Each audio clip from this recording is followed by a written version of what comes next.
ಹಾಂ ಇಲ್ಲಿ principal office room ಹಾಂ ಅದಕ್ಕೆ ಹತ್ತು ಬಾಜುನೇ ನಮ್ಮ ಕ್ಲಾಸ್. ಹ್ಞೂ ಹಿಂಗೆ ಬಾಕಲ್ನ ಹೆಂಗ್ತೀನಿ ನಾವೇ ಕಾಣ್ಬೇಕು, ನಾನೇ ಕಾಣ್ಬೇಕು. ಹ್ಞೂ ಎಸ್ ಎಲ್ ಸಿಗೆ ಹಂಗೆ ಬಂದಿತ್ತಲ್ಲ.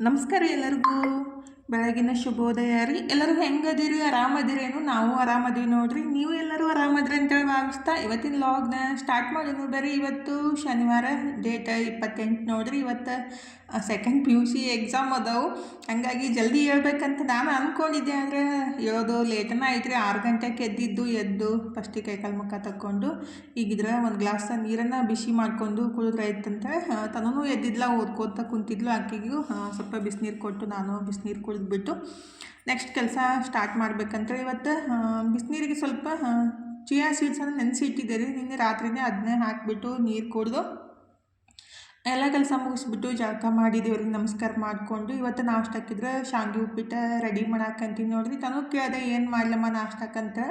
ಶಾವಿಗೆ ಉಪ್ಪಿಟ್ಟು ಮಾಡಂತ ಹೇಳಿದ ಕೂಡಲೇ ಅದನ್ನೇ ರೆಡಿ ಮಾಡ್ಕೊಳಕಂತೀನಿ ನೋಡ್ರಿ. ಶಾವಿಗೆ ಫಸ್ಟಿಗೆ ಹುರ್ಕೊಂಬಿಟ್ಟು ಉಳ್ಳಾಗಡ್ಡಿ ಮೆಣಸಿನ್ಕಾಯಿ ಕಟ್ ಮಾಡಿಬಿಟ್ಟು ಒಗ್ಗರಣೆ ಹಾಕಿದ್ರೆ ಆಯ್ತಂತೇಳಿ ಫಸ್ಟಿಗೆ ಶಾವಿಗೆನ ಈ ಕಡೆ ಹೊರ ಹಾಕಿಟ್ಟು ಆಮೇಲೆ ಉಳ್ಳಾಗಡ್ಡಿ ಮೆಣಸಿನ್ಕಾಯಿ ಕಟ್ ಮಾಡ್ಕೊಂಡ್ರೆ ಆಯಿತು.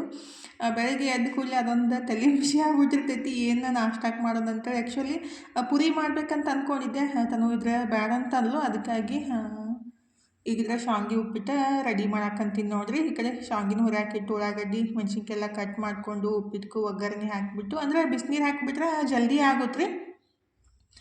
ಲೇಟನ ಆಗಿತ್ತು ಆಲ್ಮೋಸ್ಟ್.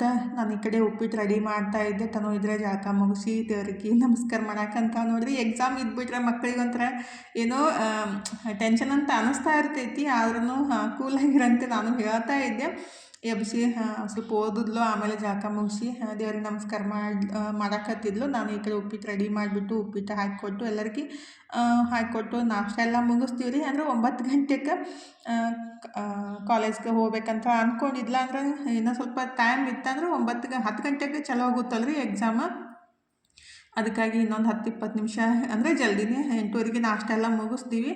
ಸ್ವಲ್ಪ ಹೊತ್ತು ಕೂತು ಮಾತಾಡಿಬಿಟ್ಟು ಮತ್ತು ಹಾಲು ತಿಕ್ತ ತೊಗೊಂಡಿಲ್ಲೋ ಮತ್ತೆಲ್ಲನೂ ಕೇಳಬೇಕಾಗುತ್ತಲ್ಲ ರೀ. ಇದು ಕ್ಲಿಪ್ ರಟ್ಟಿನಿಲ್ಲ ಮನೊಂದೈತಿ, ಅದ್ರ ಮೇಲೆ ಸ್ಟಿಕ್ಕರ್ ಇತ್ತು, ಅದನ್ನ ತೆಗೆದು ಬಿಡವ ಸುಮ್ಮನೆ ಯಾಕೆ ಅಂಥೇಳಿ ನಾನು ಅನ್ನಕತ್ತಿದ್ದೆ. ಅಂದರೆ ಸ್ಟಿಕ್ಕರ್ ಮೇಲೆ ಅದು ಇದು ಎಲ್ಲ ಬರ್ದಿದ್ರೆ ಹಾಗಾಗಿ ಬೇಡ ತೆಗಿ ಅಂತ ನಾನು ಹೇಳ್ತಾ ಇದ್ದೆ. ಆದರೆ ಮನು ಬಂದುಬಿಟ್ಟೆ ತೆಗಿಬೇಡ ಅಂತ ಅನ್ನಕತ್ತಿದ್ರೆ. ಅಂದರೆ ಅವ್ರ ವಸ್ತು ಇದ್ಬಿಟ್ರೆ ಭಾಳ ಅವ್ರು ಏನು ಮಾಡ್ರೂ ನಡಿತೈತಿ, ಆದರೆ ಮತ್ತೊಬ್ರು ಏನಾರು ಮಾಡಕ್ಕೆ ಬಂದುಬಿಟ್ರೆ ಈ ಥರ ಪ್ರಶ್ನೆ ಹಿಡ್ಕೊಂಡು ಸಣ್ಣವ್ರು ಹಿಡ್ಕೊಂಡು ಮಾಡ್ತಾನೆ ಇರ್ತಾರೆ. ಇವತ್ತು ಅಷ್ಟೇ ರೀ.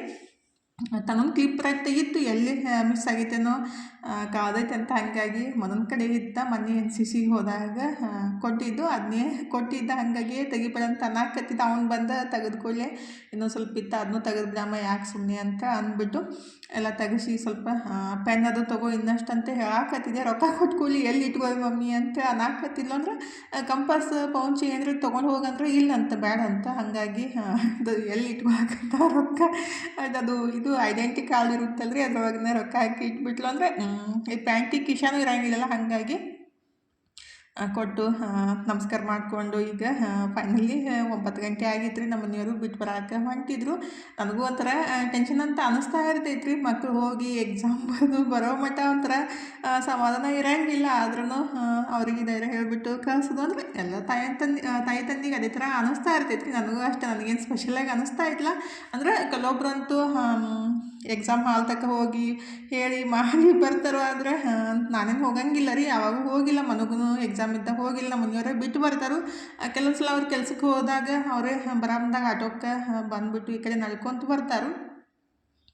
ಈಗಿದ್ರೆ ಸುಮ್ಮನೆ ಮಾತಾಡ್ಕೊತ ಕುಂತಿದ್ದೆ ರೀ. ಮನು ಸಂಗಟ ಮಾತಾಡಿದ ಕೂಡಲೇ ಮನು ಏನಂದ, ಏನು ತಲಿತಿತ್ತಿರುವ ನೀವು ಅಂತ ಅನ್ನಕ್ಕೆ ಸ್ಟಾರ್ಟ್ ಮಾಡ್ದೆ. ಅಂದ್ರೆ ಎಕ್ಸಾಮ್ದು ನಿನ್ನ ಎಕ್ಸಾಮ್ ಯಾವಾಗಿರ್ತಾವೆ, ಏನು ಓದೋದು, ಹೆಂಗೆ ಓದೋದು ಅಂತೇಳಿ ಡಿಗ್ರಿದು ಕೇಳ್ತಾ ಇದ್ದೆ. ಹಾಗಾಗಿ ಸಿಟ್ಟಿಗೆ ಬಂದುಬಿಟ್ಟ, ಬ್ಯಾಡ ಬಿಡು ನಿನ್ನ ಸಂಗಟ ಮಾತಾಡೋದು ಬೇಡ ಅಂತ ನಾನು ಶಟ್ಕೊಂಡ್ಬಿಟ್ಟು ಅಡುಗೆ ಸ್ಟಾರ್ಟ್ ಮಾಡಿದ್ದೀನಿ ನೋಡ್ರಿ. ಟೈಮ್ನು ಪಾಸ್ ಆಗಲ್ಲಾಗಿತ್ತು. ಇವಾಗ ಟೈಮ್ 10:30 ಆಗಿತ್ತು, ನಾಷ್ಟನೂ ಮುಗ್ದಿತ್ತು. ಇನ್ನು ಮಧ್ಯಾಹ್ನ ಅಡುಗೆ ಮಾಡೋದು ಲೇಟನ ಐತಿ. ಮತ್ತು ಇವತ್ತು ಮೊಬೈಲ್ ಒಳಗೆ ಕರೆನ್ಸಿನೂ ಮುಗ್ದಿತ್ತು. ಹಂಗಾಗಿ ಮೊಬೈಲ್ ಒಳಗೆ ಡಾಟಾ ಇರ್ಲಿಕ್ಕಂದ್ರೆ ಟೈಮ್ ಪಾಸ್ ಆಗಂಗಿಲ್ಲ ನೋಡ್ರಿ. ಮೊಬೈಲ್ ಇರ್ಲಿಕ್ಕಂದ್ರೆ ಸಿಕ್ಕಾಪಟ್ಟೆ ಮನ್ಯಾಗ ಕೆಲಸ ಆಗ್ತಾವೆ. ಆದರೆ ಮೊಬೈಲ್ ನೋಡ್ಕೊತ ಕುಂತ್ರೆ ಟೈಮ್ ಹೆಂಗೆ ಹೋಗುತ್ತೋ ಗೊತ್ತೇ ಆಗಂಗಿಲ್ಲ. ಈಗ ನಾನು ಶೇವ ರೆಡಿ ಮಾಡಾಕಂತೀನಿ ನೋಡ್ರಿ, ಏನು ಮಾಡೋಣ ಅಂತ ಅನ್ಕೊತಾ ಇದ್ದೆ, ವಿಚಾರ ಮಾಡ್ತಾ ಇದ್ದೆ. ಫೈನಲಿ ಕಡ್ಲೆ ಹಿಟ್ಟಿತ್ತ ಅದನ್ನೇ ಬಳಸ್ಬಿಟ್ಟು ಶೇವ ಮಾಡ್ರೈತಂತೆ. ಈಗಿದ್ರೆ ನಾನೊಂದು ಮಿಕ್ಸರ್ ಜಾರಿಗೆ ರುಚಿಗೆ ಎಷ್ಟು ಬೇಕು ಅಷ್ಟು ಉಪ್ಪು, ಹಪ್ಪಳ ಖಾರ, ಖಾರದ ಪುಡಿ, ಅರಿಶಿನ ಪುಡಿ, ಜೀರಿಗೆ ಮತ್ತು ಒಂದು 2-3 ಚಮಚದಷ್ಟು ಎಣ್ಣೆ ಮತ್ತು ಸ್ವಲ್ಪ ನೀರು ಹಾಕಿ ಮಿಕ್ಸಿ ಮಾಡ್ಕೊಂಡ್ಬಿಟ್ರೆ ಜಲ್ದಿ ಮಿಕ್ಸ್ ಆಗುತ್ತೆ ರೀ. ಅಂದರೆ ಕೈಲಿ ಮಾಡೋದಾದ್ರೆ ಭಾಳ ತನಕ ಮಿಕ್ಸ್ ಮಾಡ್ಕೋಬೇಕಾಗುತ್ತೆ. ಹಾಗಾಗಿ ನಾನು ಮಿಕ್ಸಿಗೆ ಹಾಕೆಲ್ಲ ಒಂದು 30 ಸೆಕೆಂಡ ಮಿಕ್ಸ್ ಮಾಡ್ಕೊಂಬಿಟ್ಟೆ, ಎಲ್ಲ ನೀಟಾಗಿ ಹೊಂದ್ಕೊಂಬಿಡುತ್ತೆ ರೀ. ಈ ಥರ ಮಾಡಿ ಹಾಕ್ಬಿಟ್ರೆ ಅಂತಲ್ಲ ನಾವು ಶೇವ ಮಾಡಿದಾಗ ಜಾಸ್ತಿ ಸಾಫ್ಟಾಗಿ ಬರ್ತಾವೆ, ಬಿರುಸು ಆಗಂಗಿಲ್ಲ ರೀ. ಅದಕ್ಕಾಗಿ ಅದನ್ನ ಮಿಕ್ಸಿಗೆಲ್ಲ ಮಿಕ್ಸ್ ಮಾಡಿಕೊಂಡು ಆಮೇಲೆ ಒಂದು ಬುಟ್ಟಿಗೆ ಅದನ್ನು ಹಾಕಿಬಿಟ್ಟು ಎಷ್ಟು ಬೇಕಲ್ಲ ಅಷ್ಟು ಕಡ್ಲೆ ಹಿಟ್ಟು ಹಾಕಿ ಸ್ವಲ್ಪ ನೀರು ಹಾಕಿ ಒಂದು ಸ್ವಲ್ಪ ಗಟ್ಟಿಯಾಗಿಯೇ ಕಲಿಸ್ಕೋಬೇಕು ರೀ. ಭಾಳ ಹಲಸು ಮಾಡ್ಕೋಬಾರ್ದು, ಭಾಳ ಗಟ್ಟಿನೂ ಇರಬಾರ್ದು. ಹಾಗಾಗಿ ಹಿಟ್ಟನ್ನು ಕಲಿಸ್ಬಿಟ್ಟು ತೊಗೊಳಕಂತೀನಿ ನೋಡಿರಿ. ಸ್ವಲ್ಪ ಹಿಟ್ಟು ಹಂಗೆ ಎತ್ತಿಟ್ಟಿದ್ದೀನಿ ಅಂದರೆ ಸಣ್ಣ ಸೇವ ಮಾಡ್ಬೇಕಂತೇಳಿ ಸ್ವಲ್ಪ ಹಿಟ್ಟಿಗೆ ನಿಂತಲ ಅಜ್ವಾನ ಹಾಕಾಕಂತೀನಿ. ಇದು ನಮ್ಮ ಕಡೆ ಇದ್ದಿದ್ದು ಚಕ್ಲಿ ಮಣಿ ಹೆಂಗೆ ಗೊತ್ತಂದ್ರೆ ಅಂದರೆ ಸೇವಾದ ಮಣಿ ಸಣ್ಣದು ಒಂದು ಐತಿ, ಸ್ವಲ್ಪ ದಪ್ಪಂದು ಐತಿ, ಬೇರೆ ತೊಗೋಬೇಕಂದು ಐತಿ. ಮದುವೆ ಕೊಟ್ಟಿದ್ರಿ ಇದು, ತೊಗೊಳಕನ ಆಗಿಲ್ಲ. ಹಾಗಾಗಿ ಸ್ವಲ್ಪ ಸಣ್ಣ ಸೇವ ಮಾಡ್ಕೊಂಡ್ರೆ ಸ್ವಲ್ಪ ಸಣ್ಣ ಸೇವ ಮಾಡ್ರೈತಂತ ಸ್ವಲ್ಪ ಹಂಗೆ ಎತ್ತಿಟ್ಬಿಟ್ಟು ಉಳಿದಿದ್ದಕ್ಕೆ ಅಜ್ವಾನ ಹಾಕಿಬಿಟ್ಟು ಕಲಸಿ ಇಟ್ಟಿದ್ದೀನಿ ರೀ. ಅಜ್ವಾನ ಹಾಕಿಬಿಟ್ರೆ ಅದು ಟೇಸ್ಟ್ ಚಲೋ ಅನಿಸುತ್ತಲ್ಲ. ಹಾಗಾಗಿ ಈಗಿದ್ರೆ ಈ ಕಡೆ ಎಣ್ಣೆನೂ ಬಿಸಿ ಮಾಡಕ್ಕೆ ಇಟ್ಬಿಟ್ಟು, ಅಂದರೆ ಟೈಮ್ ಪಾಸ್ ಆಗ್ಲಿಕ್ಕಾದ್ರೆ ಏನಾದರೂ ಒಂದು ಕೆಲಸ ಮಾಡಿಬಿಟ್ರೆ ಟೈಮ್ ಹೆಂಗೆ ಹೋಗುತ್ತೋ ಗೊತ್ತಾಗಂಗಿಲ್ಲ ನೋಡಿರಿ. ಈಗಿದ್ರೆ ಅದು ಸಣ್ಣ ಏನಂತ ಸೇವದ ಮಣಿ ಹಾಕಿಬಿಟ್ಟು ಈ ಥರ ಸೇವ ಮಾಡಕ್ಕೆ ಹೋದ್ರೆ ಅದು ಹಿಟ್ಟು ಎಲ್ಲಿ ಬೀಳಂದಾಗಿತ್ತು ರೀ. ಇದಕ್ಕೆ ಇರೋದ ಒಂದು 10-12 ತೂತದವು. ಹಂಗಾಗಿ ಅದು ಜಾಸ್ತಿನೇ ಬೀಳಂಗಿಲ್ಲ ರೀ. ಅದಕ್ಕೆ ಮಾಡೋಕ್ಕೆ ಒಲ್ಲಂತ ಅನ್ಸುತ್ತೆ. ಸಣ್ಣ ಸೇವ ಆ್ಯಕ್ಚುಲಿ ಸಣ್ಣ ಸೇವನೇ ಜಾಸ್ತಿ ಇಷ್ಟಪಡ್ತಾರೆ, ಆದ್ರೆ ನನ್ನ ಎನರ್ಜಿ ಎಲ್ಲ ವೇಸ್ಟ್ ಆಗ್ಬಿಡುತ್ತೆ. ಆದರೆ ಇದು ಮಾತ್ರ ಕೆಳಗಡೆ ಬರೋಂಗೇ ಇಲ್ಲ ರೀ. ಹಾಗಾಗಿ ಈಗ ಫಸ್ಟಿಗೆ ಒಂದು ಬ್ಯಾಚ್ ರೆಡಿ ಮಾಡಿದೆ. ಬೇಡಪ್ಪ ಕೈ ಸಾಕತ್ತು ಅಂಥೇಳಿ ನಾನು ಬಿಟ್ಟು ದಪ್ಪನ ಸೇವೆ ಮಾಡ್ರೈತಂತ ಅಂದ್ಕೊಂಡೆ ನೋಡಿರಿ. ಸಣ್ಣ ಸೇವನೂ ಅಷ್ಟೇ ಜಾಸ್ತಿ ಸಾಫ್ಟಾಗೆ ಬರ್ತಾವೆ. ಒಂದು ಸಲ ಒಂದು ಅರ್ಧ kg ಹಿಟ್ಟಿನ ಮಾಡಿಬಿಟ್ರೆ ಸಿಕ್ಕಾಪಟ್ಟೆ ಒಂದು ಬುಟ್ಟಿ ಥರ ಅಷ್ಟು ಆಗ್ತಾವೆ ರೀ. ಮತ್ತು ಫ್ರೆಶ್ಶಾಗಿ ಎಣ್ಣೆ ಯೂಸ್ ಮಾಡಿಬಿಟ್ಟು ಮಾಡಿರ್ತೀವಲ್ಲ, ಟೇಸ್ಟು ಚಲೋ ಇರ್ತಾವೆ. ಹೊರಗಡೆ ಆದರೆ ಸಿಕ್ಕಾಪಟ್ಟೆ ದಿವಸ ಎಣ್ಣೆನ ಯೂಸ್ ಮಾಡಿರ್ತಾರೆ ಅಂದ್ರೆ ಕಪ್ಪೆ ಆಗಿಬಿಟ್ಟಿರ್ತೈತಿ. ಹಾಗಾಗಿ ಮನ್ಯಾಗ ಬೇಕಂದಾಗ ಮಾಡಿಬಿಟ್ರೆ ಬೆಸ್ಟ್ ಆಗುತ್ತೆ ನೋಡಿರಿ. ಮಕ್ಕಳು ಹೊಟ್ಟೆ ತುಂಬ ತಿಂದ್ರು ನಮಗೂ ಖುಷಿ ಅನಿಸುತ್ತಲ್ಲ. ಹಾಗಾಗಿ ಈಗಿದ್ರೆ ಸಣ್ಣ ಸೇವೆ ಮಾಡೋಕೆ ಆಗಲಿಲ್ಲ ನನಗೆ, ಅದಕ್ಕಾಗಿ ದಪ್ಪನ ಮಣಿ ಹಾಕಿಬಿಟ್ಟು ಈ ಥರ ದಪ್ಪ ಸೇವನ ಮಾಡಕ್ಕಂತೀನಿ ನೋಡಿರಿ. ಈಜಿಯಾಗೆ ಮಾಡಿಬಿಡ್ಬೋದು. ಆದರೆ ಸಣ್ಣ ಸೇವೆ ಏನೈತಲ್ಲ ಜಾಸ್ತಿ ಎನರ್ಜಿನ ವೇಸ್ಟ್ ಮಾಡಿರೋದು ಕೆಳಗಡೆನೇ ಬರಲಾಗಿತ್ತು. ಹಾಗಾಗಿ ಅಳಸ್ ಮಾಡಿಬಿಟ್ರೆ ಏನೈತಲ್ಲ ಅದು ಹಿಟ್ಟನ್ನ ಸೈಡಿಗೆ ಬರೋಕೆ ಸ್ಟಾರ್ಟ್ ಆಗುತ್ತೆ ರೀ. ಅದಕ್ಕಾಗಿ ದಪ್ಪ ಸೇವನೆ ಮಾಡ್ರೈತಂತ ದಪ್ಪನ ಮಣಿ ಹಾಕಿಬಿಟ್ಟು ಈಗ ಫ್ರೈ ಮಾಡಕ್ಕಂತೀನಿ ನೋಡಿರಿ. 2 ಸೈಡ್ ಚಲೋತ್ನಾಗೆ ಅಂದರೆ ಭಾಳ ಕೆಂಪಾಗೋ ಮಟ್ಟ ಫ್ರೈ ಮಾಡಬಾರ್ದು, ಜಲ್ದಿನೇ ಫ್ರೈ ಆಗಿಬಿಡ್ತಾವೆ ರೀ. ಮತ್ತು ಟೇಸ್ಟು ಅಷ್ಟೇ ಸಖತ್ತಾಗಿರ್ತಾವೆ. ಜಾಸ್ತಿ ಎಣ್ಣೆನೂ ಹೀರ್ಕೊಳ್ಳಲ್ಲ. ಸ್ವಲ್ಪ ಅಳಸು ಹಾಕ್ಬಿಡ್ತಂದ್ರೆ ಎಣ್ಣೆ ಜಾಸ್ತಿ ಹೀರ್ಕೊಂಡ್ಬಿಡ್ತಾವೆ. ಈಗಿದ್ರೆ ಒಂದು ಬ್ಯಾಚ್ ಹಾಕಿಟ್ಟು ನೆಕ್ಸ್ಟ್ ಬ್ಯಾಚ್ ಅದು ಮನೆ ಒಳಗೂ ಹಾಕಿಟ್ಟಿದ್ದೀನಿ ರೀ. ಅದು ತೆಗೆದ್ಬಿಟ್ಟು ಮತ್ತು ಅದನ್ನ ಫ್ರೈ ಮಾಡೋಕೆ ಹಾಕ್ಬೇಕಂತೇಳಿ ಇನ್ನೂ ಸ್ವಲ್ಪ ಹಿಟ್ಟು ಮಿಕ್ಕಿತ್ತು. ಅದ್ರೊಳಗೆ ನಾನೇನು ಮಾಡಕ್ಕಂತೀನಿ ಅಂದ್ರೆ ಏನಂತಾರೆ ಪಾಪಡ್ ಅಂತೇಳಿ ಮಾಡಿದ್ದೆ ಅಲ್ರಿ ಒಂದು ಸಲ, ಅದೇ ಥರ ಮಾಡೋಣಂತ ರೆಡಿ ಮಾಡ್ಕೊಳಕ್ಕಂತೀನಿ ನೋಡಿರಿ. ಮನಗೆ ಜಾಸ್ತಿ ಇಷ್ಟ ಆಗ್ತಾವೆ. ಅದಕ್ಕೂ ಸ್ವಲ್ಪ ಹಪ್ಪಳ ಖಾರ, ಅಜ್ವಾನ ಮತ್ತು ಇಂಗು, ಉಪ್ಪು ಮತ್ತು ಖಾರಕ್ಕೆ ಸ್ವಲ್ಪ ಖಾರದ ಪುಡಿ ಎಲ್ಲ ಹಾಕಿಬಿಟ್ಟು ಸ್ವಲ್ಪ ಬಿಸಿ ಎಣ್ಣೆ ಹಾಕಿ ಚಪಾತಿ ಹಿಟ್ಟಿನ ಥರ ಕಲಿಸ್ಕೋಬೇಕಾಗುತ್ತೆ ರೀ. ಅದಕ್ಕಾಗಿ ಫಸ್ಟಿಗೆ ಅದಕ್ಕೆ ಎಲ್ಲನೂ ಕಡಲೆ ಹಿಟ್ಟು ಮತ್ತೆಲ್ಲ ಹಾಕಿಬಿಟ್ಟು ಇಟ್ಟಿದ್ದೀನಿ. ಈ ಕಡೆ ಫ್ರೈ ಮಾಡೋಕ್ಕೆ ಸೇವ ಹಾಕಿಬಿಟ್ಟು ಆಮೇಲೆ ಅದು ಹಿಟ್ಟು ಕಲಿಸ್ಕೊಂಡ್ರೆ ಆಗುತ್ತೆ. ಜಾಸ್ತಿ ಏನು ಟೈಮ್ ಬೇಕಾಗಿಲ್ಲ ರೀ. 1 ತಾಸು ಒಳಗೆಲ್ಲ ರೆಡಿ ಮಾಡ್ಕೊಂಡ್ಬಿಡ್ಬೋದು. ಈಗಿದ್ರೆ ಅದನ್ನು ಇನ್ನು ಚಕ್ಲಿ ಮಣಿ ಒಳಗೆ ಹಾಕಿಟ್ಟಿದ್ದೆ ಅಲ್ರಿ ಹಿಟ್ಟು, ಅದನ್ನು ಎಣ್ಣೆ ಒಳಗೆ ಹಾಕಿದ್ದೀನಿ. ಹಾಕಿ ಅದನ್ನ ಫ್ರೈ ಆಗೋ ಮಟ್ಟ ಈ ಕಡೆ ನಾನು ಪಾಪಡ್ ಹಿಟ್ಟನ್ನು ಕಲಿಸ್ಕೊಂಡ್ಬಿಡ್ತೀನಿ ರೀ. ಪಾಪಡ್ನು ಜಾಸ್ತಿ ಕ್ರಿಸ್ಪಿಯಾಗಿ ಬರ್ತಾವೆ ಮತ್ತು ಟೇಸ್ಟು ಮಸ್ತ್ ಇರ್ತಾವೆ ನೋಡಿರಿ. ಈಗಿದ್ರೆ ಅದನ್ನ ಸೇಮ್ ನಾವು ಏನು ಸೇವಾಕ್ಕೆ ಏನು ಹಾಕಿದ್ವಿಲ್ಲ ಅದನ್ನೇ ಇಂಗ್ರೀಡಿಯೆಂಟ್ಸ್ ಇದಕ್ಕೂ ಎಲ್ಲ ಹಾಕಿ ಸ್ವಲ್ಪ ಬಿಸಿ ಎಣ್ಣೆ ಹಾಕಿ ಸ್ವಲ್ಪ ನೀರು ಹಾಕಿ ಚಪಾತಿ ಹಿಟ್ಟಿನ ಅದಕ್ಕೆ ಸ್ವಲ್ಪ ಗಟ್ಟಿಯಾಗಿಯೇ ಕಲಿಸ್ಕೋಬೇಕ್ರಿ. ಅಂದರೆ ನಾವು ಲಟ್ಟಿಸ್ಬಿಟ್ಟು ಮಾಡ್ಬೋದು. ಹಾಗಾಗಿ ಈ ಥರ ಹಿಟ್ಟನ್ನು ಕಲಸಿ ತೊಗೊಂಡಿದ್ದೀನಿ ನೋಡಿರಿ. ಒಂದು ದಪ್ಪನ ಉಳ್ಳಿ ತೊಗೊಂಡ್ಬಿಟ್ಟು ಸ್ವಲ್ಪ ಹಿಟ್ಟು ಅಥವಾ ಎಣ್ಣೆ ಹಚ್ಬಿಟ್ಟು ತೆಳ್ಳಗಾಗಿ ಲಟ್ಟಿಸ್ಬಿಟ್ಟು ಆದ್ರೂ ಕಟ್ ಮಾಡಿ ಫ್ರೈ ಮಾಡ್ಬೋದು. ಇಲ್ಲಾಂದ್ರೆ ಸ್ವಲ್ಪ ಒಂದು ಇಷ್ಟಿಷ್ಟ ನಾವು ಪೂರಿ ಹಿಟ್ಟು ಹೆಂಗೆ ತೊಗೊತೀವಲ್ರಿ ಆ ಥರನೂ ಮಾಡಿಬಿಟ್ಟು ಲಟ್ಟಿಸಿ ಫ್ರೈ ಮಾಡ್ಕೋಬೋದು. ನಮಗೆ ಯಾವ ಥರ ಅನುಕೂಲ ಆಗುತ್ತಲ್ಲ ಆ ಥರ ಮಾಡ್ಬೋದು ರೀ. ಅಂದರೆ ಒಂದೊಂದು ಕಡೆ ಏನಿತ್ತಲ್ಲ ಕೈಲಿ ಈ ಥರ ಫ್ರೆಶ್ ಮಾಡಿಬಿಟ್ಟು ಮಾಡ್ತಾರೆ. ನನಗೆ ಆ ಥರ ಬರೋಂಗಿಲ್ಲ ರೀ. ನಾನು ಒಂದು ಸಲ ಮಾಡಿದಾಗ ಟ್ರೈ ಮಾಡಿದ್ದು, ಅದಕ್ಕಾಗಿ ನನಗೆ ಇದೇ ಬೆಸ್ಟ್ ಅಂತ ಅನಿಸುತ್ತೆ. ಅದಕ್ಕಾಗಿ ಈ ಥರನೇ ತೆಳ್ಳಗೆ ಚಪಾತಿ ಈಗತ್ತಲೇ ಲಟ್ಟಿಸ್ಕೊಂಡ್ಬಿಟ್ಟು ಕಟ್ ಮಾಡಿ ಡೀಪ್ ಫ್ರೈ ಮಾಡಿರಾಯ್ತು ಮಸ್ತಾಗೆ ಪಾಪಡು ರೆಡಿ ಆಗ್ತಾವೆ ನೋಡಿರಿ. ಇಲ್ಲಾಂದ್ರೆ ಸ್ವಲ್ಪ ಅದು ಏನಂತಾರು ಚಕ್ಲಿ ಮಣಿ ಒಳಗೇ ಬರೋದ್ರಿ. ಅದು ನನ್ನ ಕಡೆ ಎಲ್ಲಿ ಹೋಗಿತ್ತು ನಮ್ಗೆ ಮಿಸ್ ಆಗೈತಿ. ಅದ್ರೊಳಗೇ ಹಾಕಿಬಿಟ್ಟಾದ್ರೂ ಇದೇ ಥರ ಮಾಡ್ಬೋದು. ಅಂದರೆ ಅದ್ರೊಳಗೂ ಈ ಥರ ಪಾಪಡ್ ಮಣಿ ಇರುತ್ತೆ ಅಂದರೆ ಉದ್ದಾಗೆ ಬರ್ತಾ ಇರ್ತಾವೆ, ಆ ಥರನೂ ಮಾಡ್ಬೋದು. ಇಲ್ಲಾಂದ್ರೆ ನಾವು ಈ ಥರ ಚಪಾತಿ ಗತ್ಲೆ ಲಟ್ಟಿಸ್ಬಿಟ್ಟು ಕಟ್ ಮಾಡಿ ಅದನ್ನು ಫ್ರೈ ಮಾಡ್ಬೋದು. ಇಲ್ಲಾಂದ್ರೆ ಒಂದಿಷ್ಟು ಹೇಳಿದ್ದೆ ಅಲ್ರಿ, ಪೂರಿ ಗತ್ಲೆ ಹಿಟ್ಟು ತೊಗೊಂಡ್ಬಿಟ್ಟು ಅದನ್ನ ಈ ಥರ ಸ್ವಲ್ಪ ಎಣ್ಣೆ ಹಚ್ಚಿ ಲಟ್ಟಿಸ್ಬಿಟ್ಟು ಫ್ರೈ ಮಾಡ್ಬೋದು. ಆದರೆ ಸ್ವಲ್ಪ ಇದು ಟೈಮ್ ಜಾಸ್ತಿ ಹಿಡಿಯುತ್ತೆ ರೀ. ಅಂದರೆ ನಾವು ಈ ಕಡೆ ಫ್ರೈ ಮಾಡ್ತಾ ಇದ್ದಂಗೆ ಈ ಕಡೆ ಲಟ್ಟಿಸ್ತಾ ಇರಬೇಕು. ಒಬ್ಬರು ಫ್ರೈ ಮಾಡೋರು ಒಬ್ಬರು ಲಟ್ಸೋರು ಆದರೆ ಜಲ್ದಿ ಆಗುತ್ತೆ. ಮತ್ತು ಸ್ವಲ್ಪ ಉದ್ದುದ್ದಾಗೆ ಲಟ್ಟಿಸ್ಬಿಟ್ರೆ ಜಾಸ್ತಿ ಟೈಮ್ ಬೇಕಾಗಿಲ್ಲ ರೀ. ಅಂದರೆ ಕಡಾಯಿ ಏನಿತ್ತಲ್ಲ ಸ್ವಲ್ಪ ದೊಡ್ಡದು ತೇಲಾಗಿರೋ ಕಡಾಯಿ ಇದ್ರೆ ಬೆಸ್ಟ್ ಆಗುತ್ತೆ. ಅಂದ್ರೂ ಇದು ಎಣ್ಣೆ ಒಳಗನ ಅದು ಏನು ಸೇವ ಮಾಡಿ ಫ್ರೈ ಮಾಡಿದ್ದು ಎಣ್ಣೆ ಒಳಗಡೆ ಈ ಥರ ಸಣ್ಣದಾಗಿ ನಾನು ಲಟ್ಟಿಸ್ಬಿಟ್ಟು ಸ್ವಲ್ಪ ಒಂದು ಚಪಾತಿ ಕಟ್ ಮಾಡಿಬಿಟ್ಟು ಎಲ್ಲನೂ ಫ್ರೈ ಮಾಡಾಕಂತೀನಿ ನೋಡಿರಿ. ಕ್ರಿಸ್ಪಿಯಾಗೆ ಮಸ್ತಾಗೆ ಬಂದಿದ್ದು. ಈ ಥರ ಮಾಡಿಟ್ಬಿಟ್ರಂತೂ ಮಕ್ಕಳಿಗೆ ಜಾಸ್ತಿ ಇಷ್ಟ ಆಗ್ತಾವೆ ರೀ. ಭಾಳ ದಿವಸ ಏನು ಬರೋಂಗಿಲ್ಲ, 2 ಅಥವಾ 3 ದಿವಸ ಅಷ್ಟೇ ಬರ್ತಾವೆ. ಒಂದು ದಿವ್ಸಕ್ಕೂ ಒಂದೊಂದು ಸಲ ಖಾಲಿ ಆಗ್ತಾವೆ. ಆದರೆ ಟೇಸ್ಟ್ ಮಾತ್ರ ಮಸ್ತ್ ಇರ್ತಾವೆ ನೋಡಿರಿ. ನಮಗೂ ಅದು ಮನ್ಯಾಗ ಮಾಡಿಕೊಟ್ಟಿದ್ದು ಜಾಸ್ತಿ ಖುಷಿ ಅನ್ಸುತ್ತಲ್ರಿ. ಕ್ರಿಸ್ಪಿಯಾಗೂ ಬರ್ತಾವೆ ಮತ್ತು ಎಣ್ಣೆನೂ ಜಾಸ್ತಿ ಹೀರ್ಕೊಳ್ಳಲ್ಲ. ಹಾಗಾರಿ ಎಷ್ಟು ಮಸ್ತಾಗೆ ಬಂದವು. ಪಾಪಡ್ನೂ ಅಷ್ಟೇ ನೋಡಿರಿ, ಎಷ್ಟು ಸಖತ್ತಾಗೆ ಬಂದವು.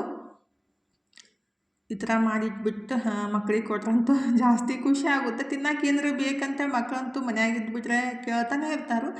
ಡೈಲಿ ಏನು ಮಾಡೋದಪ್ಪ ಅಂತ ವಿಚಾರ ಆಗಿರ್ತೈತಲ್ಲ, ಹಾಗಾಗಿ ಈ ಥರ ಮಾಡಿಕೊಡೋದು ಬೆಸ್ಟ್ ನೋಡಿರಿ. ಮನೆಯೊಳಗೆ ಕಡ್ಲೆ ಹಿಟ್ಟಂತೂ ಇದೇ ಇರುತ್ತೆ. ಇದು ಕಡ್ಲೆ ಹಿಟ್ಟೇನೈತೆ ಅಲ್ರಿ, ನಾನು ಕಡ್ಲೆ ಬ್ಯಾಳೆ ಬಿಸಿಲಿಗೆ ಹಾಕಿ ಹಿಟ್ಟು ಮಾಡಿಸ್ಕೊಂಡು ಚಾಣಿಸ್ಬಿಟ್ಟು ಇಟ್ಟಿರ್ತೀನಿ ರೀ. ಹಾಗಾಗಿ ಈ ಥರ ಮಾಡಿಬಿಟ್ರೆ ಸಖತ್ತಾಗಿರುತ್ತೆ.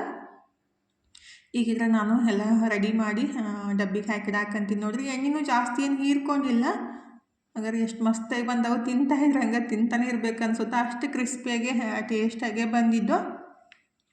ಅದನ್ನೂ ಎಲ್ಲ ರೆಡಿ ಮಾಡಿಟ್ಟು ಅರ್ಬಿನೂ ತೊಳೆದು ಹಾಕಿ ಒಣಗ್ಸಕ್ಕೆ ಹಾಕಿಬಿಟ್ಟು ಇನ್ನು ಅಡುಗೆ ಸ್ಟಾರ್ಟ್ ಮಾಡಿದ್ದೀನಿ ನೋಡಿರಿ. ಟೈಮ್ 12 ಗಂಟೆ ಆಗಿತ್ತು. ಇವತ್ತು ಹುರುಳಿಕಾಳು ಪಲ್ಯ ಮತ್ತು ಗೊಂಜಾಳ ರೊಟ್ಟಿ ಮಾಡೋದಂತ ಅಂದ್ಕೊಂಡಿದ್ದೀನಿ ನೋಡಿರಿ. ಹುರುಳಿಕಾಳು ಮೊಳಕೆ ಬರೆಸ್ಬೇಕಂದ್ರೆ ಅರ್ಬ್ಯಾಗ ಕಟ್ಟಬೇಕು ಆ ಥರ ಎಲ್ಲ ಹೇಳ್ತಾರೋ. ಆ ಥರ ಮಾಡೋಂಗಿಲ್ಲ ರೀ. ನಾನು ಫಸ್ಟಿಗೆ ಹುರುಳಿಕಾಳು ನೆನೆಸಿಟ್ಬಿಟ್ಟು ಸ್ವಲ್ಪ ಉಗುರು ಬೆಚ್ಚಗೆ ನೀರಾಗ ಆಮೇಲೆ ಜಾಲಿಸ್ಬಿಟ್ಟು ಸ್ವಚ್ಛಗೆ 1-2 ಸಲ ತೊಳೆದ್ಬಿಡ್ಬೇಕು ರೀ. ಹಂಗೆ ಇಟ್ಬಿಟ್ರೆ ಏನಿಲ್ಲ ಸ್ಮೆಲ್ ಬರ್ತಾವೆ. ಕೆಲವೊಬ್ರು ಕೇಳ್ತೀರಿ ಅಂದರೆ ನಾವು ಮೊಳಕೆ ಕಟ್ಟಿದಾಗ ಹುರುಳಿಕಾಳು ಅಥವಾ ಯಾವುದೇ ಕಾಳು ವಾಸನೆ ಬರ್ತಾವಂತೇಳಿ ನಾವು ಏನು ನೆನೆಸಿರ್ತೀವಲ್ರಿ ಅವನ್ನ 1 ಸಲ 2 ಸಲ ಸ್ವಚ್ಛಗೆ ತೊಳಿಬೇಕು. ಆವಾಗ ವಾಸನೆ ಬರೋಂಗಿಲ್ಲ ರೀ. ಅಂದರೆ ಮೊಳಕೆ ಹಾಯ್ದ್ಮೇಲೆ ವಾಸನೆ ಬರೋಂಗಿಲ್ಲ. ಸ್ವಚ್ಛಗೆ ತೊಳೆದ್ಬಿಟ್ಟು ಮೊಳಕೆ ಹಾಕಿಡಬೇಕು. ಈಗಿದ್ರೆ ನಾನು ಹುರುಳಿಕಾಳು ಪಲ್ಯ ಮಾಡೋಣ ಅಥವಾ ಸ್ವಲ್ಪ ಗ್ರೇವಿ ಥರ ಮಾಡ್ತೀನಿ ರೀ. ಭಾಳ ಮಸ್ತ್ ಇರುತ್ತೆ. ಚಪಾತಿಗೆ, ರೊಟ್ಟಿಗೆ, ಅನ್ನಕ್ಕೂ ತಿನ್ಬೋದು. ಕಡೆಗೆ ರೊಟ್ಟಿ ಸಂಗಟ್ಟಂತೂ ಭಾಳ ಮಸ್ತ್ ಹತ್ತೋದ್ರಿ. ಮತ್ತು ಮುದ್ದೆ ಸಂಗಟ್ಟು ತಿನ್ಬೋದು. ಸಿಂಪಲ್ಲಾಗೆ ಮಾಡ್ಬೋದು ರೀ. ಈಗ ನಾನು ಹುರುಳಿಕಾಳು ನೀರು ಸ್ವಲ್ಪ ಉಪ್ಪು ಹಾಕಿಬಿಟ್ಟು ಒಂದು 4-5 ವಿಷಲ್ ಕೂಗಿಸ್ಬಿಟ್ಟು ತೊಗೊಂಡಿದ್ದೀನಿ ನೋಡಿರಿ. ಈ ಕಡೆ ನಿಂತಲ ಸ್ವಲ್ಪ ಉಳ್ಳಾಗಡ್ಡಿನೂ ಕಟ್ ಮಾಡಿ ಇಟ್ಟಿದ್ದೀನಿ ಒಗ್ಗರ್ನಿಗೆ ರೀ. ಈಗ ಹುರುಳಿಕಾಳು ಪಲ್ಯ ಮಾಡೋಕ್ಕೆ ಏನಿಲ್ಲ ಒಗ್ಗರಣೆ ರೆಡಿ ಮಾಡ್ಕೊಳಕಂತೀನಿ ನೋಡಿರಿ. ಫಸ್ಟಿಗೆ 1-2-3 ಚಮಚದಷ್ಟು ಎಣ್ಣೆ ಹಾಕಿದ್ದೀನಿ. ಎಣ್ಣೆ ಬಿಸಿ ಆದಮೇಲೆ ಸಾಸ್ವೆ, ಜೀರಿಗೆ ಮತ್ತು ಕರ್ಬೇವಿನ ಸೊಪ್ಪು, ಸ್ವಲ್ಪ ಹಿಂಗು, ಕುಟ್ಟಿದ ಬೆಳ್ಳುಳ್ಳಿ ಮತ್ತು ಕಟ್ ಮಾಡಿದ್ದ ಉಳ್ಳಾಗಡ್ಡಿ ಹಾಕಿಬಿಟ್ಟು ಹುರ್ಕೋಬೇಕಾಗುತ್ತೆ. ಈಗಿದ್ರೆ ಕುಟ್ಟಿದ ಬೆಳ್ಳುಳ್ಳಿ ಮತ್ತು ಕಟ್ ಮಾಡಿಟ್ಟಿದ್ದ ಉಳ್ಳಾಗಡ್ಡಿ ಮತ್ತು ರುಚಿಗೆ ಎಷ್ಟು ಬೇಕಲ್ಲ ಅಷ್ಟು ಉಪ್ಪು ಹಾಕಿಬಿಟ್ಟು ಉಳ್ಳಾಗಡ್ಡಿ ಮೆತ್ತಗಾಗೋ ಮಟ್ಟ ಹುರ್ಕೋಬೇಕಾಗುತ್ತೆ. ಆಲ್ರೆಡಿ ನಾವು ಹುರುಳಿಕಾಳು ಕುದಿಸೋ ಸ್ವಲ್ಪ ಉಪ್ಪು ಹಾಕಿರ್ತೀವಿ. ನೋಡ್ಕೊಂಬಿಟ್ಟು ಉಪ್ಪು ಹಾಕಿ ಈ ಕಡೆ ಉಳ್ಳಾಗಡ್ಡಿನೂ ಹುರಿಯಾಕೆ ಇಟ್ಬಿಟ್ಟು 1-3 ಟೊಮೊಟೊ ಏನಿತ್ತಲ್ಲ ಅದನ್ನ ಮಿಕ್ಸಿಗೆ ಹಾಕಿಬಿಟ್ಟು ನಾನು ತೊಗೊಳಕತ್ತಿದ್ರಿ. ಕಟ್ ಮಾಡಿದ್ರೂ ಹಾಕ್ಬೋದು, ಆದರೆ ಮಿಕ್ಸಿಗೆ ಹಾಕಿಬಿಟ್ರೆ ಟೇಸ್ಟ್ ಚಲೋ ಇರುತ್ತೆ. ಹಾಗಾಗಿ ಮಿಕ್ಸಿಗೆ ಹಾಕಿ ಇಟ್ಟಿದ್ದೀನಿ. ಈಗಿದ್ರೆ ಉಳ್ಳಾಗಡ್ಡಿ ಚಲೋತ್ನಾಗ ಹುರ್ಕೊಂಡ್ಮೇಲೆ ಇದಕ್ಕೆ ಖಾರಕ್ಕೆ ಎಷ್ಟು ಬೇಕು ಎಷ್ಟು ಖಾರದ ಪುಡಿ, ಅರಿಶಿನ ಪುಡಿ, ಧನಿಯಾ ಪುಡಿ ಮತ್ತು ಸ್ವಲ್ಪ ಜೀರಿಗೆ ಪುಡಿ ಗರಂ ಮಸಾಲ ಹಾಕಿದ್ರಿ. ಆ್ಯಕ್ಚುಲಿ ಮಸಾಲೆ ಖಾರ ಇದ್ಬಿಟ್ರೆ ಇವನ್ನೆಲ್ಲ ಹಾಕೋ ಅವಶ್ಯಕತೆ ಇಲ್ಲ ರೀ. ನನ್ನ ಕಡೆ ಮಸಾಲೆ ಖಾರ ಖಾಲಿ ಆಗಿತ್ತು, ಹಂಗಾಗಿ ಇನ್ನು ಮಾಡ್ಸೋಕ್ಕಾಗಿಲ್ಲ. ಇನ್ನು ಮಾಡಿಸೋದನ್ನು ಸ್ವಲ್ಪ ಲೇಟನ ಆಗೋದ್ರಿ. ಯಾಕಂದ್ರೆ ಮಲ್ಲೈ ಹೋದ್ಮೇಲೆ ನಮ್ಮ ಕಡೆ ಹುಣ್ಣಿಮೆಗೆ ಮಲ್ಲೈ ಹೋಗ್ತಾನೆ, ಅವಾಗ ಮಾಡ್ಸೋಂಗಿಲ್ಲ. ನೋಡೋಣ, 1 ತಿಂಗಳು ಆಗ್ಬೋದು. ಈಗಿದ್ರೆ ಅದಕ್ಕೆ ಇದು ಮಸಾಲೆ ಎಲ್ಲ ಹಾಕಿ ಚಲೋತ್ನಾಗ ಮಿಕ್ಸ್ ಮಾಡಿಕೊಂಡು ಆಮೇಲೆ ಟೊಮೆಟೊ ಪೇಸ್ಟ್ನೂ ಹಾಕಿ ಹಸಿ ವಾಸನೆ ಹೋಗೋ ಮಟ್ಟ ಬೆನ್ಸ್ಕೋಬೇಕಾಗುತ್ತೆ ರೀ. ಅದೇ ಮಿಕ್ಸರ್ ಜಾರಿಗೆ 1-2 ಚಮಚದಷ್ಟು ಹುರುಳಿಕಾಳು ಹಾಕಿ ಪೇಸ್ಟ್ ಮಾಡಿ ತೊಗೊಂಡಿದ್ದೀನಿ ನೋಡಿರಿ. ಈ ಕಡೆ ಅದು ಟೊಮೆಟೊ ಹಸಿ ವಾಸನೆ ಹೋದ್ಮೇಲೆ ಹುರಿದಿಟ್ಟಿದ್ದ ಕುದಿಸಿಟ್ಟಿದ್ದ ಹುರುಳಿಕಾಳು ಮತ್ತು ರುಬ್ಬಿಟ್ಟಿದ್ದ ಹುರುಳಿಕಾಳು ಪೇಸ್ಟು, ಸ್ವಲ್ಪ ಹುರುಳಿಕಾಳನ್ನ ಕುದಿಸಿಟ್ಟಿದ್ದು ಎತ್ತಿಟ್ಟಿದ್ದೀನಿ ರೀ. ಅದು ಪಲ್ಯ ಮಾಡ್ತೀನಿ ಮೆಂತ್ಯ ಸೊಪ್ಪು ಹಾಕಿಬಿಟ್ಟು. ಈಗ ಇದ್ರ ಸ್ವಲ್ಪ ಹುಣಸೆಹಣ್ಣಿನ ರಸ, ಸ್ವಲ್ಪ ಬೆಲ್ಲ ಹಾಕಿ ಒಂದೆರಡು ಕುದಿಸ್ಕೊಂಡ್ಬಿಟ್ಟು ಲಾಸ್ಟಿಗೆ ಕೊತ್ತಂಬರಿ ಸೊಪ್ಪು ಹಾಕಿಬಿಟ್ರೆ ಮಸ್ತಾಗಿ ಹುರುಳಿಕಾಳು ಪಲ್ಯ ಅಥವಾ ನೀವು ಸಾರು ಅಥವಾ ಗ್ರೇವಿ ಯಾವುದಾದ್ರೂ ಅನ್ಬೋದು. ಭಾಳ ಉದುರು ಮಾಡಿಬಿಟ್ರೆ ಅಷ್ಟು ಟೇಸ್ಟ್ ಇರೋಂಗಿಲ್ಲ ರೀ. ಹುರುಳಿಕಾಳನ್ನು ಬಳಸ್ಬಿಟ್ಟು ಈ ಥರ ಮಾಡಿಬಿಟ್ರೆ ಚಲೋ ಆಗುತ್ತೆ. ಅನ್ನಕ್ಕೆ ಅಥವಾ ಮುದ್ದಿಗಾದರೆ ಇನ್ನೊಂದು ಸ್ವಲ್ಪ ನೀರನ್ನು ಮಿಕ್ಸ್ ಮಾಡ್ಕೋಬೋದು. ಇಲ್ಲಿ ನಾನು ರೊಟ್ಟಿ ಸಂಗಟ ಅಂತ ಅಷ್ಟೇ ಗಟ್ಟಿ ಇಟ್ಟಿದ್ರಿ. ಈಗ ಅದನ್ನೂ ರೆಡಿ ಮಾಡಿ ಇಟ್ಬಿಟ್ಟು ಸ್ವಲ್ಪ ಮೆಂತ್ಯ ಸೊಪ್ಪು ಕಟ್ ಮಾಡಿಬಿಟ್ಟು ಹುರುಳಿಕಾಳು ಏನು ಕುದಿಸಿಟ್ಟಿದ್ದಿಲ್ಲ ಅದನ್ನು ಹಾಕಿ ಪಲ್ಯ ಮಾಡೋ ನಂತರ ಮೆಂತ್ಯ ಸೊಪ್ಪನ್ನು ಸಣ್ಣಗೆ ಕಟ್ ಮಾಡಾಕಂತೀನಿ ನೋಡಿರಿ. ಈ ಕಡೆ ಮೆಂತ್ಯ ಸೊಪ್ಪನ್ನು ಕಟ್ ಮಾಡಿ ಇಟ್ಬಿಟ್ಟು ಒಂದು 4 ಮೆಣಸಿನ್ಕಾಯಿನ ಕುಟ್ಟಿ ಅದಕ್ಕೆ ಸ್ವಲ್ಪ ಬೆಳ್ಳುಳ್ಳಿನ ಹಾಕಿ ಎರಡೂ ಸೇರಿಸಿ ಕುಟ್ಬಿಟ್ಟು ತೊಗೋಬೇಕಾಗುತ್ತೆ ರೀ ಪಲ್ಯ ಮಾಡೋಕೆ. ಈಗ ಅದನ್ನು ಮೆಣಸಿನ್ಕಾಯಿ ಮತ್ತು ಬೆಳ್ಳುಳ್ಳಿ ಕುಟ್ಬಿಟ್ಟು ಈ ಕಡೆ ಒಗ್ಗರ್ನಿಗೆ ಒಂದು ಸ್ವಲ್ಪ ಎಣ್ಣೆ ಮತ್ತು ಕುಟ್ಟಿದ್ದ ಮೆಣಸಿನ್ಕಾಯಿ, ಬೆಳ್ಳುಳ್ಳಿ ಮತ್ತು ಸ್ವಲ್ಪ ರುಚಿಗೆ ಎಷ್ಟು ಬೇಕು ಅಷ್ಟು ಉಪ್ಪು ಹಾಕಿ ಮಿಕ್ಸ್ ಮಾಡ್ಕೊಂಬಿಟ್ಟು ಆಮೇಲೆ ಕಟ್ ಮಾಡಿಟ್ಟಿದ್ದ ಮೆಂತ್ಯ ಸೊಪ್ಪು ಅಥವಾ ಸಬ್ಬಸಿಗೆ ಸೊಪ್ಪು ಯಾವುದಾದ್ರೂ ನಮ್ಗೆ ಇಷ್ಟ ಇರೋ ಸೊಪ್ಪನ್ನು ಹಾಕಿಬಿಟ್ಟು ಈ ಥರ ಪಲ್ಯ ಮಾಡಿಬಿಟ್ರೆ ಟೇಸ್ಟ್ ಚಲೋ ಇರುತ್ತೆ ನೋಡಿರಿ. ಮತ್ತು ಪಲ್ಯ ತಿನ್ನಕ್ಕೂ ಬೆಸ್ಟ್ ಇರುತ್ತೆ. ನಾವು ಅನ್ನಕ್ಕಾಗಲಿ ರೊಟ್ಟಿಗಾಗಲಿ ಈ ಥರ ಮಾಡಿಬಿಟ್ರೆ ಸೈಡಿಗೆ ಈಗಿದ್ರೆ ಮೆಂತ್ಯ ಸೊಪ್ಪು ಹಾಕಿಬಿಟ್ಟು ಚಲೋತ್ನಾಗೆ ಒಂದು ರೌಂಡ್ ಮಿಕ್ಸ್ ಮಾಡಿಬಿಟ್ಟು ಅದು ಮೆತ್ತಗಾದ್ಮೇಲೆ ಕುದಿಸಿಟ್ಟಿದ್ದ ಹುರುಳಿಕಾಳು ಹಾಕಿ ಚಲೋತ್ನಾಗೆ ಸ್ವಲ್ಪ ನೀರು ಅಡ್ಸೋ ಮಟ್ಟ ಕುದಿಸ್ಬಿಟ್ರೆ ಆಯಿತು. ಮಸ್ತಾಗಿ ಹುರುಳಿಕಾಳು ಮತ್ತು ಮೆಂತ್ಯ ಸೊಪ್ಪಿನ ಪಲ್ಯನೂ ಸಿಂಪಲ್ಲಾಗೆ ರೆಡಿ ಆಗುತ್ತೆ ನೋಡಿರಿ. ನಮ್ಮ ಅಡುಗೆ ಆಲ್ಮೋಸ್ಟ್ ಸ್ವಲ್ಪ ಹೆಲ್ದಿಯಾಗೂ ಇರುತ್ತೆ, ಸ್ವಲ್ಪ ಬಾಯಿ ರುಚಿ ಕೊಡೋ ಅಂಥವೂ ಇರ್ತಾವೆ ರೀ. ಹೆಂಗೆ ಬರ್ದಿ ಚಪ್ಪಲು ಕಳ್ಸ್ಯಾರ ಹಾಂ ಇಲ್ಲಿ ಪ್ರಿನ್ಸಿಪಲ್ ಆಫೀಸ್ ರೂಮ್ ಹತ್ತು ಬಾಜುನೇ ನಮ್ಮ ಕ್ಲಾಸ್. ಹಿಂಗೆ ಬಾಕಲ್ ನಿಂತೀನಿ ನಾವೇ ಕಾಣ್ಬೇಕು, ನಾನೇ ಕಾಣ್ಬೇಕು. SLCಗೆ ಹಂಗೆ ಬಂದಿತ್ತಲ್ಲ. ಅದನ್ನೂ ಅಲ್ಲೇ ಬಿದ್ದಿದ್ದು ನನಗೂ 10th ನಾಳೆ ಮುಗಿತದೆ ನೋಡಿ. ಫಸ್ಟ್ ಸ್ಟಾರ್ಟ್ ಅಟ್ಟಿ ಐತಿ. ಮತ್ತು ಇಂಗ್ಲೀಷಲ್ಲಿ ಓದ್ತದೇನೋ ಗೊತ್ತಿಲ್ಲ. ಟೈಮ್ 1:30 ಆಗೈತೆ ನೋಡ್ರಿ. ತನೂ ಎಕ್ಸಾಮ್ ಮುಗಿಸ್ಕೊಂಡು ಬಂದು ಅವ್ರ ಪಪ್ಪ ಕರ್ಕೊಂಡು ಬಂದ್ರೆ ಇನ್ನು ಸ್ವಲ್ಪ ರೊಟ್ಟಿ ಮಾಡೋ ಅಂತ ಸ್ಟಾರ್ಟ್ ಮಾಡಿದ್ದೀನಿ ನೋಡಿರಿ. ಇವತ್ತು ಗೊಂಜಾಳ ರೊಟ್ಟಿ ಮಾಡಾಕತ್ತಿದ್ದು ಫಸ್ಟ್ ಟೈಮ್ ಅಂದರೆ ಅದು ಮಿಕ್ಸಿಗೆ ಗೊಂಜಾಳ ಹಾಕಿಬಿಟ್ಟು ಹಿಟ್ಟು ಮಾಡಿ ಇಟ್ಟಿದ್ದೀನಿ. ಅದನ್ನೇ ಒಂದು 4-5 ರೊಟ್ಟಿ ಆಗ್ತಾವೆ, ಅದಷ್ಟು ರೊಟ್ಟಿ ಮಾಡೋಣ ಇವತ್ತಂತ ರೆಡಿ ಮಾಡ್ಕೊಳಕಂತೀನಿ ನೋಡಿರಿ. ತನೂ ಇದ್ರೆ ಎಕ್ಸಾಮ್ ಮುಗಿಸ್ಕೊಂಡು ಬಂದ ತಕ್ಷಣ ಏನಾಯಿತು ಯಾವ ಥರ ಇತ್ತು ಅಂತ ಹೇಳಕ್ಕೆ ಸ್ಟಾರ್ಟ್ ಮಾಡಿಬಿಡ್ತಾಳೆ. ಮತ್ತು ಬಂದ ಕೂಡಲೇ ಏನೈತೆ ತಿನ್ನಕ್ಕೆ ಮಮ್ಮಿ ಅಂತ ಕೇಳಕ್ಕೆ ಸ್ಟಾರ್ಟ್ ಮಾಡಿಬಿಡ್ತಾಳೆ. ಅಂದ್ರೆ ಬೆಳಗ್ಗೆ ನಾಷ್ಟಕ್ಕೆ ರೆಡಿ ಮಾಡಿ ಕೊಡ್ತಿರ್ತೀನಿ ರೀ, ಆದ್ರೂ ಒಂದಿಷ್ಟು ತಿಂದು ಹೋಗ್ಬಿಟ್ಟಾಳ ಅಂದ್ರೆ ಟೆನ್ಷನ್ಗೆ ಊಟನೂ ಹೋಗಂಗಿಲ್ಲ ರೀ. ಹಾಗಾಗಿ ಸ್ವಲ್ಪ ತಿಂದ್ಬಿಟ್ಟು ಹೋಗಿರ್ತಾಳೆ. ಈಗ ಬಂದ ಕೂಡಲೇ ಹೊಸವಾಗಿದ್ದು ಮಮ್ಮಿ ಏನು ಮಾಡಿರಿ ಅಂತ ಕೇಳಾಕತ್ತಿದ್ಲು. ನಾನಿದ್ರೆ ರೊಟ್ಟಿ ಮಾಡಿ ಅಂತ ಅಂದ್ಕೊಳ್ಳೆ ಆಕೆಗೆ ಹೊಸನೂ ಹೋಗ್ಬಿಡ್ತಂತೆ ಹೇಳಾಕತ್ತಿದ್ಲು. ಮತ್ತು ಎಕ್ಸಾಮ್ದು ಇದು ಇರುತ್ತಲ್ರಿ ರೂಮ್, ಇವತ್ತು ಪ್ರಿನ್ಸಿಪಾಲ್ ರೂಮ್ ಹತ್ರನೇ ಅಂದರೆ ಬಾಜುನೇ ಬಂದಿತ್ತಂತ.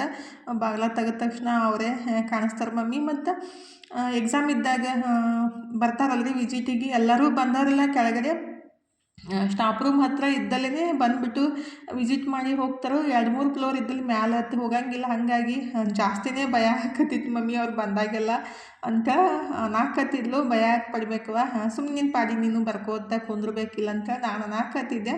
ಆದರೂ ಭಯ ಆಗುತ್ತೆ ಮಮ್ಮಿ ಅಂತ ಅನ್ನಾಕತ್ತಿದ್ಲು. ಭಯ ಪಟ್ಟರೆ ಹಂಗೆ ಬಂದಿದ್ದೆಲ್ಲ ನೆನಪಾರ್ತೈತಿ ಅಂತ ಹಂಗೆ ಮಾತಾಡ್ಕೊತ ನಾನು ಈ ಕಡೆ ರೊಟ್ಟಿಗೆ ಹಿಟ್ಟು ಕಲ್ಸಾಕಂತೀನಿ ನೋಡಿರಿ.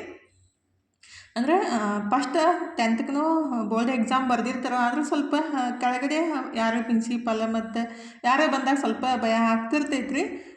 ಕಾಮನ್ನಾಗೆ ನಾನು ಅದನ್ನೇ ಅನ್ನಾಕತ್ತಿದ್ದೆ, ಭಯ ಪಡಬೇಕು ಅಂತ ನಾನು ಅಂದ್ಕೊಳ್ಳಿ. ನಿಮ್ಗೇನು ಗೊತ್ತೈತಿ, ಅದು ನಮಗೆ ಭಯ ಆಗ್ತೈತಿ ಅಂತ ಹೇಳಾಕತ್ತಿದ್ಲು.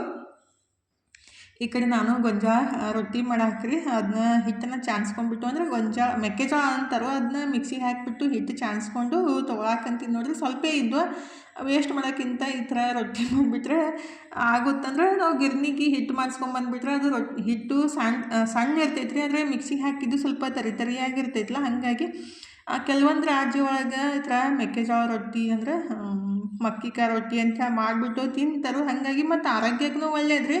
ಆ್ಯಕ್ಚುಲಿ ನಮ್ಮ ಕಡೆ ಯಾರೂ ಮಾಡೋಂಗಿಲ್ಲ, ಆದರೂ ನಮ್ಮ ಗಂಡು ಮನೆ ಕಡೆ ಅವಾಗ ನಮ್ಮ ಮನೆಯವ್ರು ಸಣ್ಣರಿದ್ದಾಗ ಮಾಡ್ತಿದ್ರು ಅಂತ. ನಮ್ಮ ಮನೆಯವ್ರಿಗೆ ಇಷ್ಟ ಆಗುತ್ತೆ, ಆದರೆ ನನ್ನ ಮಕ್ಕಳಿಗೆ ಇಷ್ಟ ಆಗಂಗಿಲ್ಲ. ಅದು ತನಗಂತೂ ಒಂಚೂರು ಇಷ್ಟ ಆಗಂಗಿಲ್ಲ. ಸ್ವಲ್ಪ ಇದು ಹಿಟ್ಟಿದ್ದ ಹಾಗಾಗಿ ಅದನ್ನ ಅಂದರೆ ಮಿಕ್ಸಿಗೆ ಹಾಕಿಬಿಟ್ಟು ಹಿಟ್ಟು ಚಾಣಿಸ್ಕೊಂಡ್ಬಿಟ್ಟು ಅದಕ್ಕೆ ಜಿಗಿಟ ಹಾಕಿಬಿಟ್ಟು ನಾದಾಕಂತೀನಿ ನೋಡಿರಿ. ನಾನು ರೊಟ್ಟಿ ಮಾಡಾಕಂತೀನಿ ಅಂತ ನನ್ನ ಮಗಳು ಬೆಳಗ್ಗೆ ಮಾಡಿದ್ದು ಉಪ್ಪಿಟ್ಟು ಅದನ್ನೇ ಬಿಸಿ ಮಾಡ್ಕೊಂಡ್ಬಿಟ್ಟು ತೊಗೊಂಡು ಹೋದ್ಲು. ಹಸಿವಾಗೈತೆ ಮಮ್ಮಿ ನಂಗೆ ಜಾಸ್ತಿ ಅಂತ ಅಂದರೆ ಟೆನ್ಷನ್ಗೆ ಬೆಳಗ್ಗೆ ನಾಷ್ಟ ಮಾಡೋಕ್ಕಾಗಿರಲ್ಲ. ಈಗ ಬಂದ ಕೂಡಲೇ ಜಾಸ್ತಿ ಹಸು ಆದಂಗೆ ಆಗುತ್ತಲ್ರಿ, ಹಾಗಾಗಿ ಅದನ್ನೇ ಬಿಸಿ ಮಾಡಿ ತೊಗೊಂಡು ಹೋದ್ಲು. ಈಗಿದ್ರೆ ನಾನು ಅದೇ ಮೆಕ್ಕೆಜೋಳ ಹಿಟ್ಟನ್ನು ಕಲಿಸ್ಬಿಟ್ಟು ಈ ಥರ ಕೈ ರೊಟ್ಟಿ ಮಾಡಾಕತ್ತಿದ್ದು ನೋಡಿರಿ. ಅಂದರೆ ಇದು ಹಿಟ್ಟು ದಪ್ಪ ಇರುತ್ತಲ್ಲ, ಜಾಸ್ತಿ ತೆಳ್ಳಗೂ ಮಾಡೋಕ್ಕಾಗಂಗಿಲ್ಲ. ಹಾಗಾಗಿ ಈ ಥರ ಅವಾಗೆಲ್ಲ ಕೈ ರೊಟ್ಟಿ ಮಾಡ್ತಿದ್ರು. ಈ ಥರ ಕೈಲೇ ತಟ್ಬಿಟ್ಟು 2 ಸೈಡ್ ಚಲೋ ಹೊತ್ನಾಗೆ ಬೆನ್ಸ್ಕೊಂಡ್ಬಿಟ್ಟು, ಆ್ಯಕ್ಚುಲಿ ಏನೈತಲ್ಲ ಕೆಂಡೊಳಗೆ ಬೆನ್ಸ್ಬಿಟ್ರೆ ಟೇಸ್ಟ್ ಜಾಸ್ತಿ ಇರೋದ್ರಿ, ಅಂದರೆ ರುಚಿ ಜಾಸ್ತಿ ಬರುತ್ತೆ. ನಾನು ವಿಡಿಯೋದೊಳಗೆ ಕೆಲವೊಂದು ರೀಲ್ಸ್ ಒಳಗೆ ನೋಡಿದ್ದೀನಿ. ಈ ಥರ ಕೈಲಿ ತಟ್ಬಿಟ್ಟು ಕೆಂಡೊಳಗೆ ಬೆನ್ಸ್ಬಿಟ್ಟು ಬೇರೆ ರಾಜ್ಯೊಳಗೆ ತಿಂತಾರೋ, ಅದೇ ನೋಡಿಬಿಟ್ಟು ನಾನು ಮಾಡೋಣ ಅಂತ ಅಂದ್ಕೊಂಡ್ಬಿಟ್ಟು ಒಂದು 4-5 ರೊಟ್ಟಿ ಮಾಡಿದ್ರಿ. ಆ್ಯಕ್ಚುಲಿ ನಮ್ಮ ಮನೆಯವರು 2 ತಿಂದಿದ್ದು, ನಾನು ಒಂದು ಮನು ಒಂದು ತಿಂದಿದ್ದು, ಒಂದು ನಾಯಿಗೆ ಹಾಕಿದ್ದು. ಟೇಸ್ಟ್ ಚಲೋ ಇದ್ದರೆ ಆ್ಯಕ್ಚುಲಿ ಈ ಥರ ಹುರುಳಿಕಾಳು ಗ್ರೇವಿ ಇರುತ್ತಲ್ಲ, ಯಾವುದಾದ್ರೂ ಗ್ರೇವಿ ಅಥವಾ ದಾಲ್ ಇದ್ದಾಗ ಅದನ್ನ ಕಲಿಸ್ಕೊಂಡ್ಬಿಟ್ಟು ಊಟ ಮಾಡಿಬಿಟ್ರೆ ರುಚಿ ಅನ್ಸುತ್ತೆ ರೀ. ಆ್ಯಕ್ಚುಲಿ ನಮ್ಮ ಕಡೆ ಹೆಂಗೆ ಗೊತ್ತೇನು, ಬಾಯಿ ರುಚಿ ಅಷ್ಟೇ ನೋಡ್ತೀವಿ. ಬರೀ ನಮ್ಮ ಉತ್ತರ ಕರ್ನಾಟಕ ಮಂದಿಗಂತೂ ಬರೀ ತೆಳ್ಳಗೆ ರೊಟ್ಟಿ ಬೆಳ್ತಾರೆ, ಆದರೆ ಈ ಥರ ದಪ್ಪ ರೊಟ್ಟಿ ಒಳಗೆ ಶಕ್ತಿ ಜಾಸ್ತಿ ಇರೋದು. ನಾನು ಈಗ ಎಲ್ಲರಿಗೆ ಊಟಕ್ಕೆ ಕೊಟ್ಬಿಟ್ಟು, ಅಂದ್ರೆ ಮನೆಗೂ ಕೊಟ್ಟು ನಮ್ಮ ಮನೆಯವ್ರಿಗೆ ಕೊಟ್ಟು ನಾನು ಊಟ ಮಾಡಾಕಂತೀನಿ ನೋಡಿರಿ. ಟೇಸ್ಟ್ ಮಾತ್ರ ಮಸ್ತಿತ್ತು. ಹುರುಳಿಕಾಳು ಪಲ್ಯನೂ ಸಖತ್ತಾಗಿದ್ದ. ಊಟ ಎಲ್ಲ ಮುಗಿಸ್ಬಿಟ್ಟು ಇವತ್ತೇನೈತಲ್ರಿ 6 ಗ್ರಹಗಳು 28ನೇ ತಾರೀಕಿಗೆ ಒಟ್ಟಿಗೆ ಕಾಣಿಸ್ತಾವೆ ಅಂತೇಳಿ ನಾನು ರೀಲ್ ಒಳಗೆ ನೋಡಿದ್ದು. ಅದನ್ನೇ ಸೂರ್ಯಾಸ್ತ ಆದಮೇಲೆ 40 ನಿಮಿಷಕ್ಕೆ ಕಾಣಿಸ್ತಾವೆ ಅಂತ ಹೇಳಿದ್ರೆ ಅದನ್ನೇ ಆಕಾಶ ಒಳಗೆ ಎಷ್ಟು ತನಕ ನೋಡ್ತಾ ಇದ್ದೆ. ಆದರೆ ನನಗೇನು ಅಷ್ಟು ಸರಿಯಾಗಿ ಕಾಣಿಸ್ಲಿಲ್ಲ ರೀ. ಅಂದ್ರೆ ನಕ್ಷತ್ರ ಥರನೇ ಇರ್ತಾವಂತ, ಹಾಗಾಗಿ ಅಷ್ಟು ಅಬ್ಸರ್ವ್ ಮಾಡೋಕ್ಕೇನು ಆಗಲಿಲ್ಲ. ನಾನು ಒಂದು ಅರ್ಧ ತಾಸು ಆಕಾಶ ಒಳಗೆ ನೋಡ್ತಾ ಇದ್ದೆ. ಮಮ್ಮಿ ಹಂಗೆ ಕಾಣಂಗಿಲ್ಲವು, ಟೆಲಸ್ಕೋಪ್ ಒಳಗೆ ನೋಡಬೇಕು ಅವಾಗ ಕಾಣ್ತಾವಂತ ಹೇಳಿದ್ಲು. ಹಾಗಾಗಿ ಮತ್ತು ಒಳಗಡೆ ಬರೋ ತನಕ ನನ್ನ ಮಗಳದ ಕೆಲಸ ಏನು ಸ್ಟಾರ್ಟ್ ಆಗೈತೆ ನೋಡಿರಿ. ಎಕ್ಸಾಮ್ ಟೆನ್ಷನ್ ಎಲ್ಲ ಹೋಗ್ಬೇಕಾದ್ರೆ ನನಗೆ ಏನಾದರೂ ವೆರೈಟಿ ತಿನ್ನೋಕಿರಬೇಕು. ಅವಾಗ ಎಕ್ಸಾಮ್ ಟೆನ್ಷನ್ ಆಗಲಿ ಯಾವುದೇ ಟೆನ್ಷನ್ ಇದ್ಬಿಟ್ರೆ ಹೋಗೋದ್ರಿ. ಅಂದ್ರೆ ಕುರ್ಕುಲ್ ತಿಂಡಿ ಮಹಾರಾಣಿ ಈಕಿ. ಈ ಥರ ರೊಟ್ಟಿ ಚಪಾತಿ ಅಷ್ಟು ಇಷ್ಟ ಆಗಂಗಿಲ್ಲ. ಈ ಥರ ಏನಾದರೂ ಕುರ್ಕುರು ಇರಬೇಕು, ಅವಾಗ ಜಾಸ್ತಿ ಇಷ್ಟ ಆಗ್ತೈತಿ. ಇವಾಗ ಟೈಮ್ 7:30 8 ಗಂಟೆನ ಆಗಕ್ಕೆ ಬಂದಿತ್ತು ರೀ. ಅದನ್ನ ಏನಂತ ರಗಡ ಮಾಡಿಬಿಟ್ಟು ಅದಕ್ಕೆ ಸೇವು ಮತ್ತು ಉಳ್ಳಾಗಡ್ಡಿ ಮತ್ತು ಟೊಮೆಟೊ ಮತ್ತು ಪಾಪಡ್ ಮಾಡಿಟ್ಟಿದ್ದಲ್ಲಿ ಅದನ್ನೆಲ್ಲ ಹಾಕಿಬಿಟ್ಟು ತಿಂದುಬಿಟ್ರೆ ಸಖತ್ತಾಗಿರುತ್ತೆ. ಅದೇ ರಗಡ ಮಾಡಿದ್ಲು, ಅದನ್ನ ಹಾಕಿಬಿಟ್ಟು ಕೊಡಾಕಂತ ನೋಡಿರಿ. ಟೇಸ್ಟು ಚಲೋ ಇತ್ತು. ಏನಾದರೂ ಈ ಥರ ಮಾಡ್ಕೊಂಡು ತಿಂದುಬಿಟ್ರೆ ಟೆನ್ಷನ್ ಹೋಗುತ್ತೆ ಅನ್ನೋಗೆ. ಅದೇ ರೊಟ್ಟಿ ಚಪಾತಿ ಇದ್ದು ಮಾಡಿಟ್ಟು ತಿನ್ನು ಅಂದ್ಬಿಟ್ರೆ ಜಾಸ್ತಿ ಟೆನ್ಷನ್ ಬರ್ತಾ ಇರ್ತೈತಿ. ಅವಾಗ ಏನು ಮನ್ಸಿಗೆ ಬರುತ್ತಲ್ಲ ಅದನ್ನ ಮಾಡ್ಕೊಂಡು ತಿಂದುಬಿಟ್ರೆ ಏನೋ ಒಂಥರ ಖುಷಿ ತನಗೆ. ಈಗ ಅಂದ್ರೆ ಒಬ್ಬರೇ ತಿನ್ನಲ್ಲ, ನಮಗೂ ಮಾಡಿ ಕೊಟ್ಟಿರ್ತಾರೆ. ಈಗ ನನಗೂ ಪ್ಲೇಟ್ ರೆಡಿ ಮಾಡಿ ಕೊಟ್ಲು, ಎಲ್ಲರಿಗೂ ರೆಡಿ ಮಾಡಿ ಹಾಕಿ ಕೊಟ್ಬಿಟ್ಟು ತಾನು ತಿನ್ನೋದು. ಈಗಿದ್ರೆ ಅದನ್ನೇ ಟೇಸ್ಟ್ ನೋಡಿರಿ ಮಮ್ಮಿ ಹೆಂಗೈತೆ ಅಂತೇಳಿ ಕೇಳಾಕತ್ತಿದ್ಲು. ಮಸ್ತಾಗಿತ್ತು ರೀ. ಇವತ್ತಿನ ವಿಡಿಯೋನು ಇಲ್ಲೇ ಮುಗಿಸೋನ್ರಿ. ಥ್ಯಾಂಕ್ ಯು ಫಾರ್ ವಾಚಿಂಗ್ ರೀ. ಬಾಯ್ ರೀ ಎಲ್ಲರಿಗೂ. ನಮಸ್ಕಾರ ರೀ. ಹೋಗಿ ಬರ್ತೀವಿ ರೀ.